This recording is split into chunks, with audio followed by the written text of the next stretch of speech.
In episode 8 of So Say We Travel the podcast, we will discuss 5 external upgrades that we've made to our RV since going full-time. We will rate each of these upgrades according to necessity, cost, and difficulty to install. And finally, we will continue our episode reviews of the show Battlestar Galactica. This week, we're breaking down Season 1, Episode 3. Welcome aboard to So Say We Travel.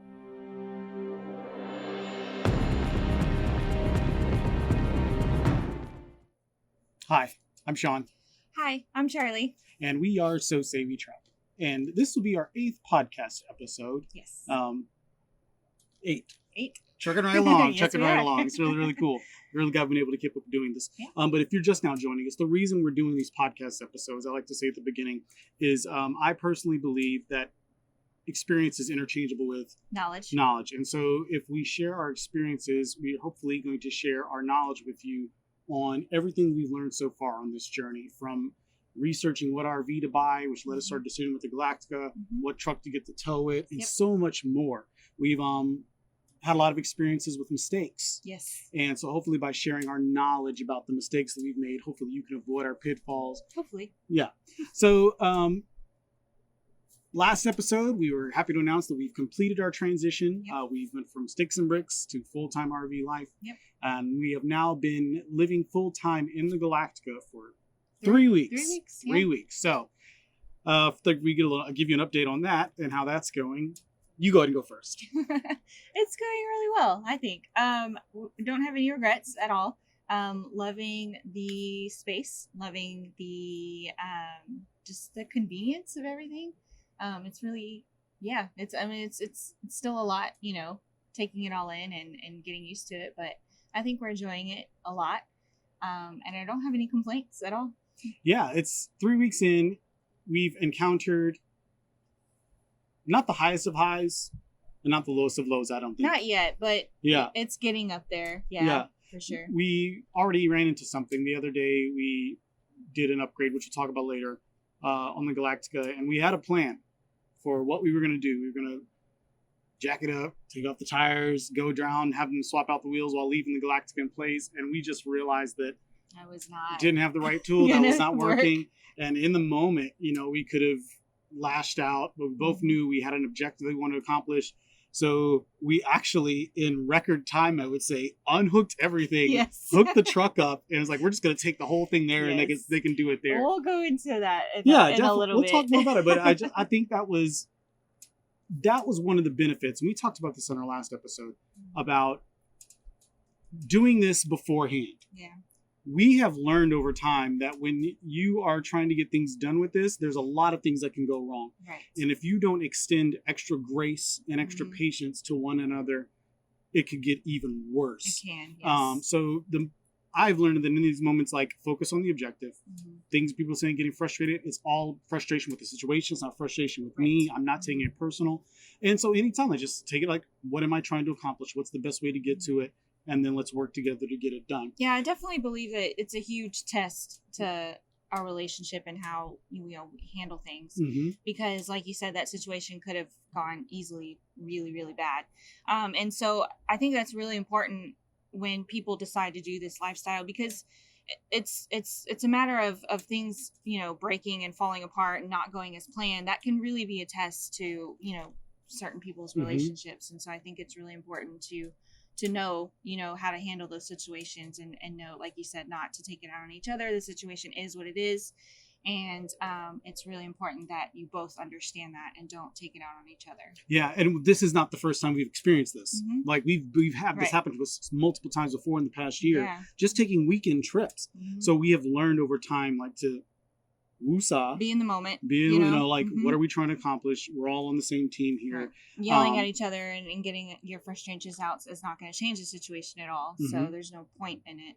And then that's not to say that if something down the road does happen that one of us may lose our cool. Like, we don't have it. We're not perfect by any stretch. This time, though, I think we handled it pretty well, as we've done before. And again, it's building that experience base and that knowledge that we know if these situations come up, what we need to do in order to keep moving forward and stay successful. So that would be the lowest point. And again, relatively, it was not that big of a deal. Yeah. It's not that big of a deal. The high points that I found in the past 3 weeks is just the everything that I own is within arm's reach. Yeah. Everybody I love is within arm's reach. Mm-hmm.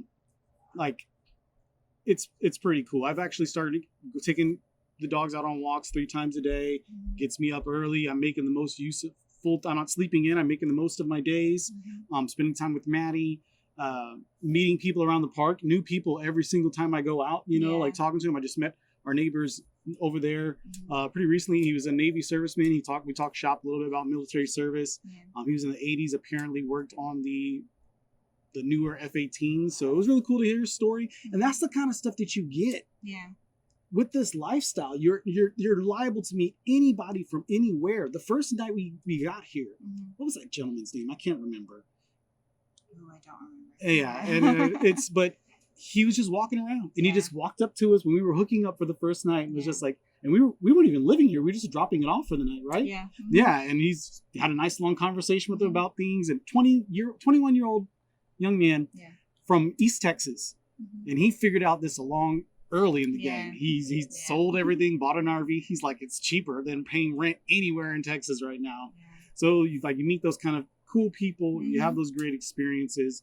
I'm enjoying, and I was trying to negotiate in my head, how is it I resented, because again, I've said this before, I didn't like traveling. I didn't want to travel. I was ready to be a homebody. Once I was done with military service, I grew up in a military family, moved around all over the place. Yeah. I was ready to put down some roots. And I was like, well, what is it about this RV thing that I find so appealing that it's not the same? Yeah.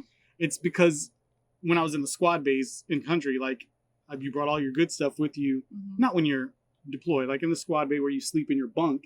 And it's something cozy about having all of the things that belong to you nearby. Yeah. And you have a special place for it. Yeah. And you take it out, you use it, you put it back. Like that's essentially what living in this thing is. And I really enjoy that. Yeah. I enjoy the process of everything has a place. I take it out, I use it, and then putting it back is not really a hobby anymore. It's kind of essential. But yeah, there's lots of things about this life that are growing on me, that I'm learning about, and I'm absolutely having a blast 3 weeks in. I don't see it losing steam at all, because I feel like we really have only just brushed the surface. The tip of the iceberg already about what you could do with it. So yeah, it's been a great 3 weeks, and we'll let you know how it goes further on down the road. Yeah, definitely. So the point of this episode, the one thing we wanted to talk about today, were 5 external RV upgrades that we've made to the Galactica since we moved in and went full time. And we decided to rate these on 3 different things, not a comparison to one another, just 3 different metrics that you can take into consideration when you go to make these upgrades possibly yourself. How necessary were they? What the cost was, how costly it was, and then how difficult was it to install? How difficult was to actually integrate this into the RV? So the first thing we're going to talk about is what? Tires. All right, the tires. Yes, the tires. So that's kind of where our story goes. Yes.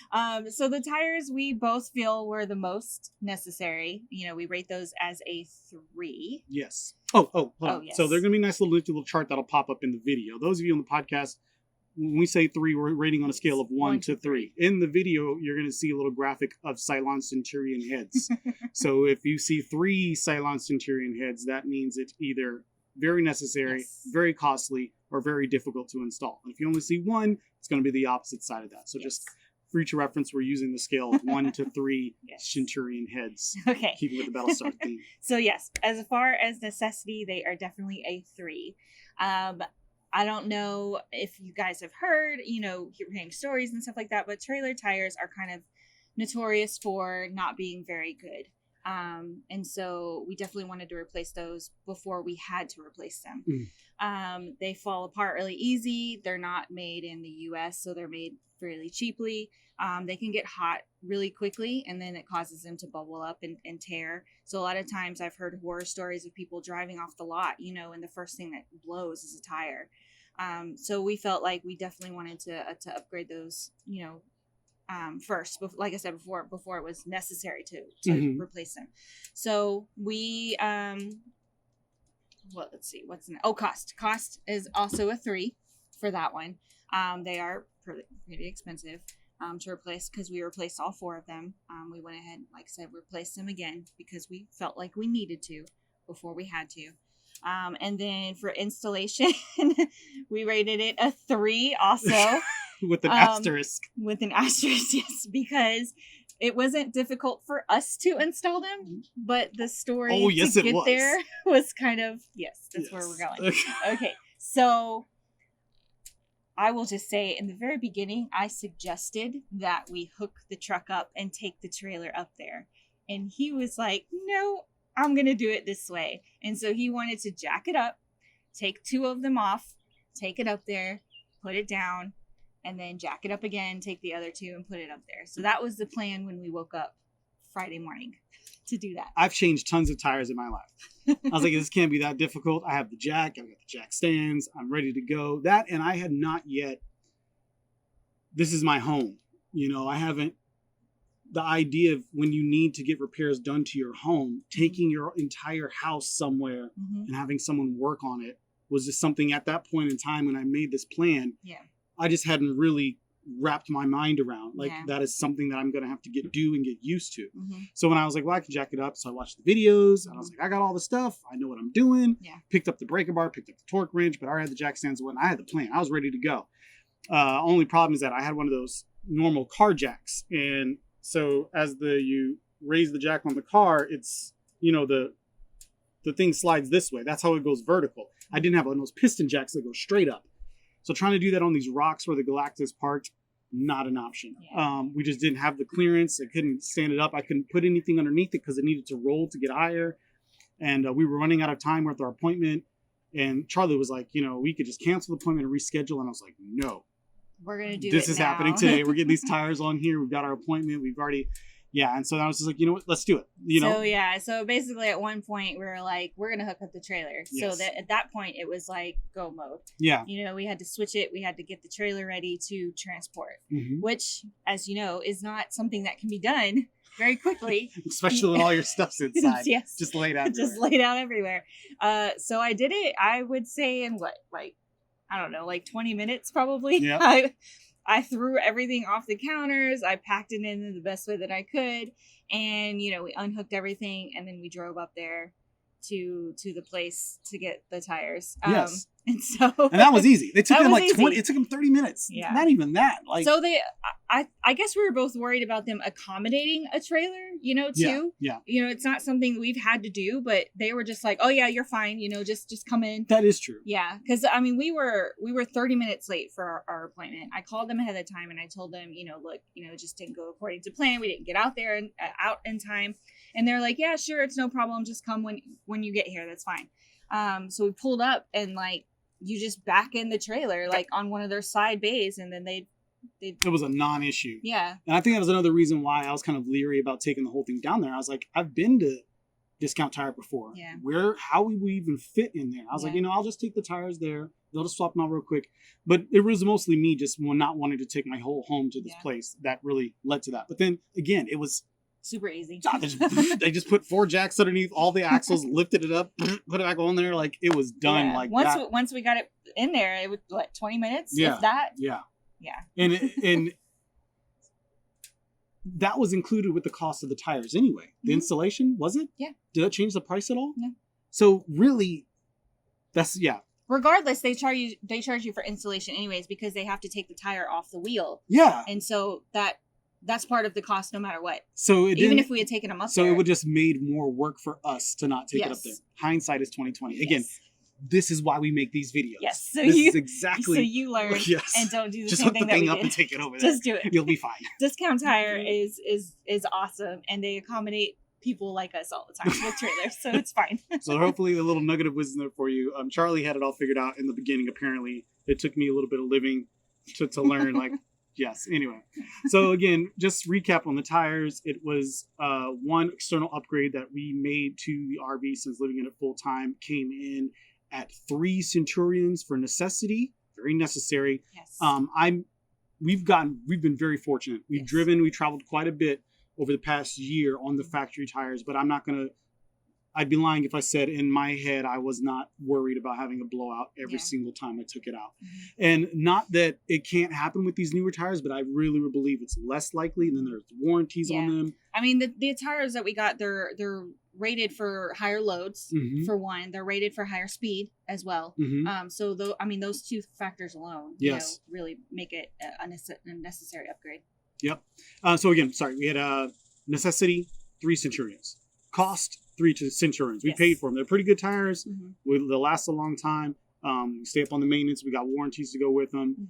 So definitely worth it. And then for installation, we've got 3 Centurions with an asterisk, because if you try to do it yourself, it's not fun. It's going to be 3 Centurions, but you can just take it over a discount tire and it'd be 1. Yeah. Okay. So yeah, then the next external upgrade that we did to the RV was the RVLock. You can probably see it right there, but also put images up and whatnot. Now, you bought this. What did you read about the RVLock? Well, one of the things that I was reading, which I didn't know until after we'd had the Galactica for a while, is that the manufacturers actually put the same locks on all of the RVs, the trailers, the same locks. So that way they can just use one key when they're showing it to people around the lots. And so I felt like it was pretty necessary to change out that lock, because it's a pretty standard lock. Like anybody that has the same model as us could come and unlock the trailer. Okay. Yeah, so I felt like it was pretty necessary to change that out. And I mean, we did get the keyless one because, we had that on our sticks and bricks too. And it was nice. A huge quality of life thing. Yes, I didn't have to worry about Peyton, having a key and getting in and out of the house. Like we just get, the code or whatever. So it's easier to have the code. You don't need the key to get in and out. It's less keys that you have to carry around. So you don't have to get the keyless one, but I do definitely recommend changing out your lock as soon as possible, because like I said, they're pretty standard on all RVs. So you definitely want to change that out pretty soon. Not even knowing that, I was all for it anyway, simply because of the keypad instead of having actual key. Like, that was a revolution. That's something I never had on a home before, that we had on our sticks and bricks, that I could go out into the garage, I could work out in the yard, any point, and I'm not have to worry about, did I lock myself out? I could turn my truck on, and if I forgot something inside, I didn't have to turn my truck off, take the keys out, go and unlock the door. Like, having a keypad to get in and out of my home was something that was awesome. And learning that I could put that on the RV, on the Galactica as well, all about it. All about it. So we go ahead and gave the RVLock a necessity of a 1. Because... No, you gave it a necessity as a 1. I say it's a 1. Let's just say I live in the mindset of, I wish someone came into my home. Oh my gosh. But anyway, we'll just leave it at that. I gave it a necessity as a 2 because, like I said, they're standard on all the RVs. And so I felt like it was really important for us to protect our home and protect our valuables, and protect our dogs, because we leave and they're here. So definitely felt like it was necessary to change that out. Again, it doesn't have to be a keyless one. You can get like just a regular, standard lock that has keys. But definitely, I feel it's pretty necessary to change it out. Yeah. And also another thing, as far as necessity of security, things like that, is we've never had any issues with security in a year of traveling. Yeah. But we are both definitely of the mindset of keeping people honest, right? Yes. A lot of crimes are opportunity crimes. Don't, just secure it. And both of us have lived in some pretty rough areas where security was very, very important. So it's just kind of a habit that we've gotten into. It's the way we kind of go about doing things. Yeah. So I'm more lackadaisical with the security, but the antenna is always up for me. But yeah, it's she has it as a 2. Again, you don't necessarily need it, but it is just something good to have. Yes. For cost, it was pretty expensive. I mean, the one that I bought in particular was $199 and some change, plus tax and stuff like that. So it was, it's about $200. So as far as cost, we rated it with a 2 because it is fairly expensive. There are cheaper ones out there. The one that I got had a lot of really good reviews from other people. So I always take that into account when shopping for things, is like reviews and how much people have used it. And it had really great reviews. So that's the one that I went with. And then for installation, I did the install, and I want to give it 1 Centurion. It was so easy, like ridiculously easy. You just take the screw, pull out 5 of the old one, and the locks they're all the same. Like you said, I mean, good or bad, you can look at it that way. They're pretty universal. So we just took off the factory model one, 5 screws, put the new one on there, screw the other plate back in there, and then you code the thing and you're ready to go. It took me less than 10 or 15 minutes to do it. So installation was 1 Centurion again. So the RVLock is going to be the second external upgrade that we made. And again, we've got that as, we'll do a necessity at 2 Centurions, cost at 2 Centurions, and then installation at 1 Centurion. And then we're going to talk about our next external RV upgrade, and that was our door window. Yes. Before we had a marble, like a frosty glass type window. You couldn't see out of it at all. And so we replaced it with, oh my god, I think it's called an AP thin shade is what, I believe that was the name of it. But basically it has a shade in it so you can pull it up and down, versus that frosty glass or whatever, so you can see out of it. It's tinted as well. The glass itself is tinted, and then it has that shade that you can pull up and down. So the frosty glass, if I ever needed to look out directly in front, like if someone came and knocked on the door, I would either have to go over to the window on Charlie's side of the bed in order to look to the side and hopefully see them if they're not standing too close, or come over to the kitchen window and look out that way. If the dogs are out here on the patio area eating whatever, I mean, it was really uncomfortable, and then you couldn't really get full view at all. And because the frosted window, you just can't see through it. And then it didn't do anything to block any sun. It was pretty bright. So Texas heat, that sun coming through on that side of the day makes that door, that area warm. There's no tinting whatsoever. So it was relatively easy to install, but it was a no-brainer, right? It's something that I could do myself. It's an upgrade that we could do myself. So let's go ahead and do it. We went ahead and purchased one. So we're going to rate that one at necessity of a 1. It was a quality of life thing. I mean, it wasn't necessary to install it, because there was already a window there. It's just a matter of getting rid of that frosty glass type to see visibility window. So just to be able to see out. As far as like shade and stuff like that, we could have just put like a shade over the window and it would have been fine. But just changing it out to have that access to see out of it, it's not 100% necessary at all. And with some we ran into those, we have a screen door, and there's a screen in front of the shade. So like, unless I'm actively planning to look out the window, the shade is always down to block the sun. I guess when it's colder out, it can be up. And it doesn't make a difference. But now when the sun is out really, really hot, Texas summer, keep it like closed. When I put the dogs out there and I'm looking out there and I'm expecting that I need to look out, then I have to open the screen, separate the door and the screen, raise the shade, and then close it back. But it's still tinted, so it gives you some reflection of the sun. But it isn't as convenient as we thought it would be. So it's, again, I think a lot of models RVs don't have the screen door like ours does. So it's not that big of a deal for other people. But our particular model has screen door. So that makes it, again, it's necessity wise 1 Centurion. Cost. It was a 1. It was not that expensive. It was less than $100. Cool. Cool. You can get it on Amazon. I think all of the stuff we got on Amazon, actually, except the tires. Yes, and that's the cool thing. It's like it was inexpensive. We could do it ourselves. We put installation at a 2 because it was a 2-person job. It's definitely a 2-person job. Yes, I don't think you could do this by yourself. You definitely need a second pair of hands to hold the glass and taking it out, and then just being careful and not breaking the glass that you have. I think in the manual it actually said it was a 2-person job. I can't remember. I think so. But I think the only way you could do it by yourself is if you took the whole door off and laid it down flat. Yes, then you would definitely be able to do it by yourself, for sure. So if you don't want to take your whole door off, you definitely need two people. So we'll go ahead and put that one in at a installation of 2 Centurions. So that's the door window. Images and everything are popping up of all this, so you can see exactly what it looks like. But it's right there. Maybe you can see it. I don't know if it's in the shot. I can't tell or not. Then the next external RV upgrade is a surge protector.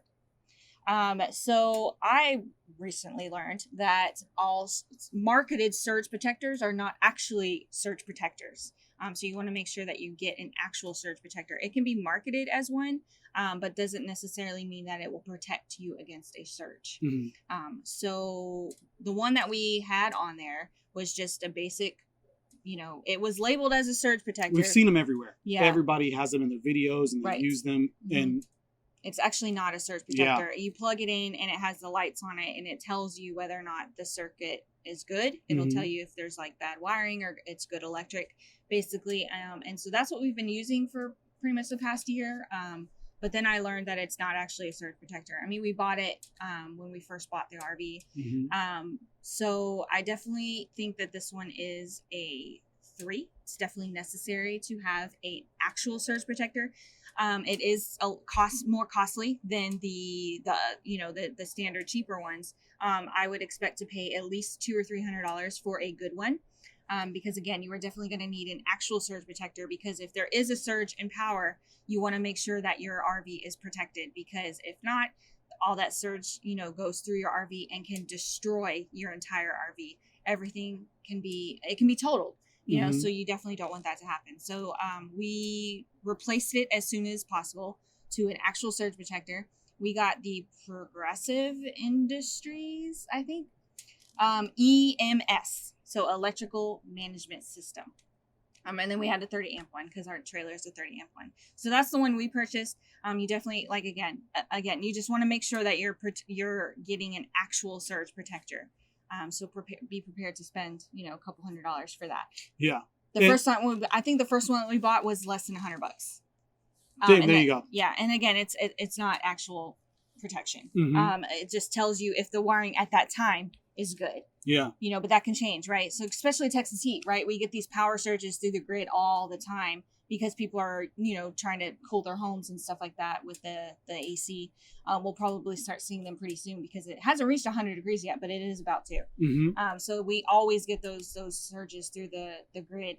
So those will probably start coming soon. So we definitely felt like we needed to replace it as soon as possible. I'm putting this one up there like with the tires. Yeah. Right? Definitely. We drove for a year, no blowouts. But if we did have one, the cost that we would have to pay for the blowouts, potentially, the repercussions would have been significantly more. Not only the tire, but damage to the RV and things like that. Than what it costs to get the new, better tires. Right. Same thing with the surge protector. We traveled for a year, no issues. Right.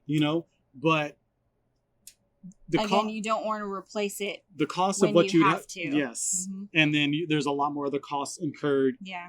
So paying a good little bit. It is not cheap. We've got it at 3 Centurions. 3. But it will save you in case something goes wrong. Yes. And it's a one-time investment. It's not something you're going to have to buy or replace. They're quality products, and it'll protect you, for as long as you have the thing. And I mean, the one that I bought, it had really great reviews. A lot of people have used them. A lot of people have had to use them, right? So the surge has come through and it stops in the surge protector. So it protects the RV. So I read a lot of reviews to where it actually works. And then the company also will replace them too. It has like a lifetime replacement, which is pretty important too. So if it ever defective or anything like that, it gets replaced. Very cool. So that's definitely something you want to look for in a company. And then the installation. We have that at 1 Centurion because you just take it and you plug it in. Yes, so that's pretty simple. So again, it's pretty install for that. Pretty necessary, pretty costly, but it's very easy to install. Yes. So my type of upgrade. And then the last external RV upgrade that we've made since going full time is going to be a water filtration system.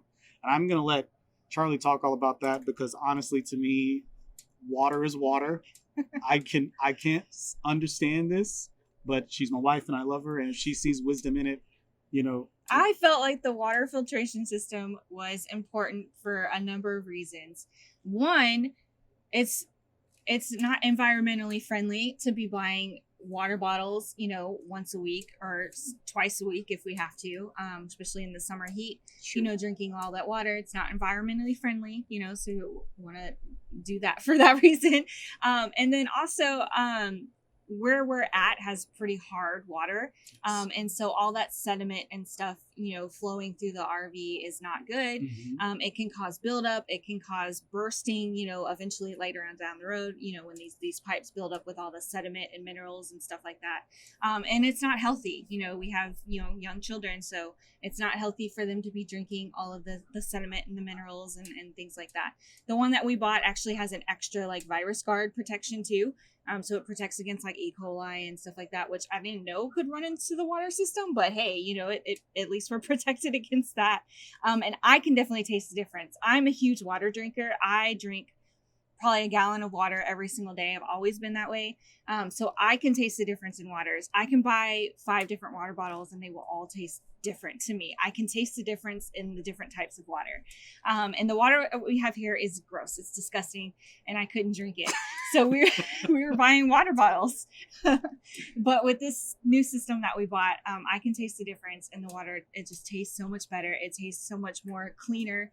And it's not as harsh. I can feel it not as harsh as the water was before we were using it. I'm just being really, really funny. Like the same deal with the tires, the same deal with the surge protector.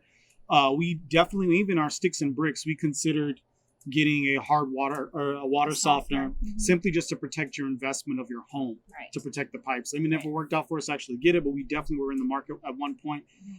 This was kind of it's not inexpensive, but it is another way of investing in the Galactica and the longevity of the Galactica. Same with the tires, same with the surge protector, to buy this system and put it on it.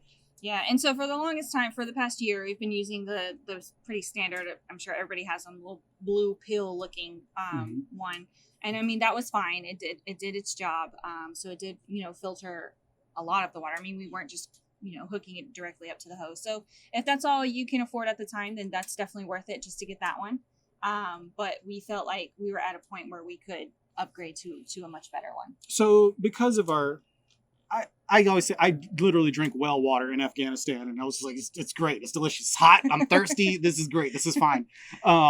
So I feel like it's more important though because we're protecting the RV. So we came in with necessity at 2 Centurions, and then cost. It was definitely it was not inexpensive. It was expensive, but again, in protecting your investment, your health, went ahead and put the cost at 3 Centurions. And then installation at 1 Centurion, because it's pretty straightforward. You hook the hose, the water to the output, hook that up to the. You need 2 hoses for it though. So something to consider. You can't take this particular one that we got and plug it directly up to the water line. Got to go from hose to the thing. I bought like a little tiny 4-foot hose.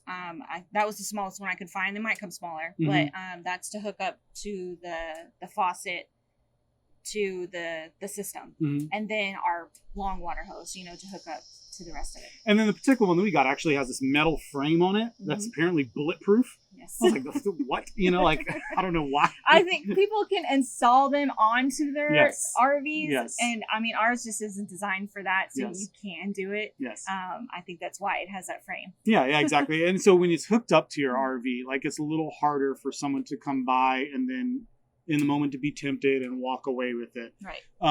Again, I don't want to paint a light at all on the RV community because our experience so far, we have so much stuff that we leave out that it's we've paid good money for it. Yeah. But you just don't feel that need to, but also in the back of our heads, we want to keep people honest, but also you don't want to wish you had protected yourself in certain cases like this. And then with as expensive this thing is, I went ahead and designed some little extra tote for it to go in with some bike locks on the 2 sides, just to make it a couple of extra steps someone have to go through before they decide, to make that choice. Again, just keeping people honest. I'll go ahead and post that tutorial at some point on the website, just the way I took a tote, drilled holes in it, ran the hose through it. So you can't just walk up and see that it's a high-end water filtration system. It's kind of tucked away. It just looks like a water hose going through a tote.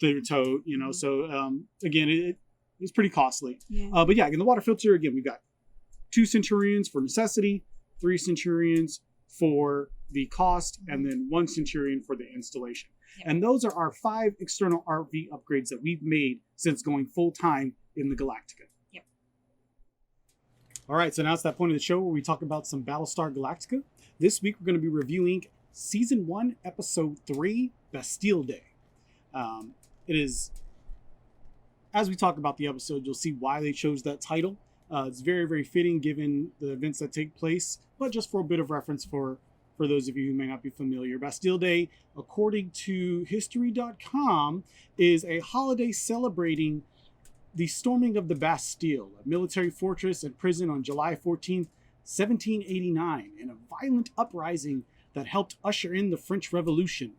Beside upholding gunpowder and other supplies valuable to revolutionaries, the Bastille also symbolized the callous tyranny of the French monarchy, especially King Louis XVI and his queen Marie Antoinette. Okay, so that's your point of reference, what Bastille Day is, and that's a holiday celebrated over there in France. So just point of reference for that title. And as we talk about the episode, you'll definitely see how it ties in. And really cool foresight in choosing that title for the episode on the creative team at Battlestar Galactica. So this episode was written by Tony Graffia and directed by Alan Croker. And it was originally aired in the U.S. on January 21st, 2005. The UK got it a year earlier than us, which is why they say Battlestar the new BSG aired in 2003, 2004, because it actually aired in the UK first, and then we got it a year later. So it originally aired first here in January 21st, 2005. So it opens with one of my favorite characters in the show, Saul Tigh, and he's my favorite because he's like the perfect opposite side of Admiral Adama. We actually talk about that in one of our previous videos, who our favorite characters are and who our least favorite characters are. But Tigh is one of my favorites. But show opens with him showing a little bit of his weakness. He's taking canteen lids shots. He takes like 2 or 3 of them of his favorite booze, getting ready for duty. And he goes and has his first brief with Chief. And and Head 6 is like, "Oh, you're gonna do this." So she gets in his head. And he starts saying, "Well, what I really need to complete the project." Well, she doesn't just get in his head. She's like, "You repeat yelling after at me. You repeat my words. What you repeat exactly what I'm saying." And so she says, "What I really need to complete the project is a nuclear warhead."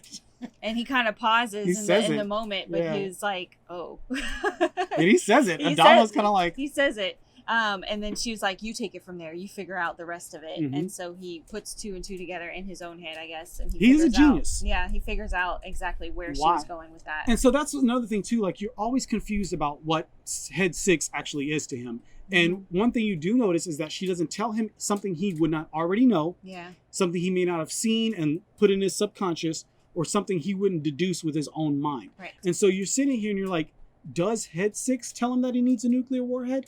Or is she his muse and his subconscious saying, you need a nuclear warhead to make this happen? And then once the idea of a nuclear warhead is drawn up from his subconscious, the wheels begin to spin and the genius takes over and he realizes, that's it. That's how I can make a Cylon detector. I do need a nuclear warhead. And if I do this with it, I can give you your Cylon detector. And so Adama's like, all right. And so he gives him the nuclear warhead. He says, he was like, "We have 5 nuclear warheads left on this ship."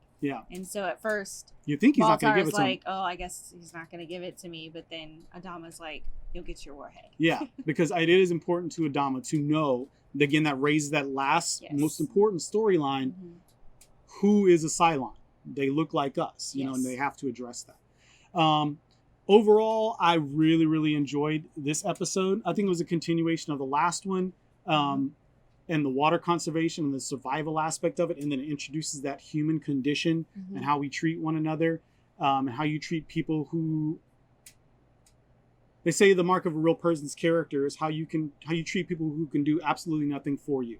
You know, and these prisoners were at the beck and call, at the mercy of the Galactica, and how the president, Adama, all those people, how Lee saw them, you know, and how they handled them, told you a lot about all these characters. So it provided a lot of depth and introduced Tom Zarek and Richard Hatch. Really, really cool. All the acting was relatively good. I mean, Katie Sackhoff did her thing as Starbuck. I really don't like Starbuck's character at all. It's over the top, but it's made to be that way. You know, she does it really, really well. You're like, oh, I want to punch Starbuck in the face, but she's so cool, you know, like, Yeah, she's one of those people that you She plays her character really well. She does. It wasn't an acting thing, Yeah. but I think Starbuck and kind of the niche that doesn't ever rub me the right way. Mm-hmm. I think Jamie Bamber did really, really good. Mm-hmm. You know, he had, again, in the miniseries, he had a couple of moments where he was doing a little too much.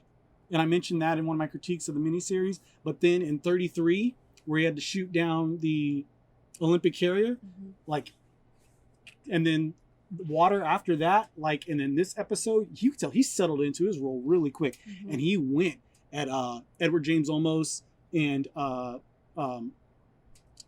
Mary McDonnell, I'm sorry. Like, he went toe-to-toe with them. Great actor. Scenes were seamless. Lee held his own. It was so good. And then he had that scene with Richard Hatch, you know, like the original Apollo. Yeah. And he's the new Apollo. You know, it was kind of those two coming together, like bringing those two communities together. The new Apollo with the historical fan base Apollo, and bringing them together in that scene. He did it really so well. I really enjoyed this episode. How about you?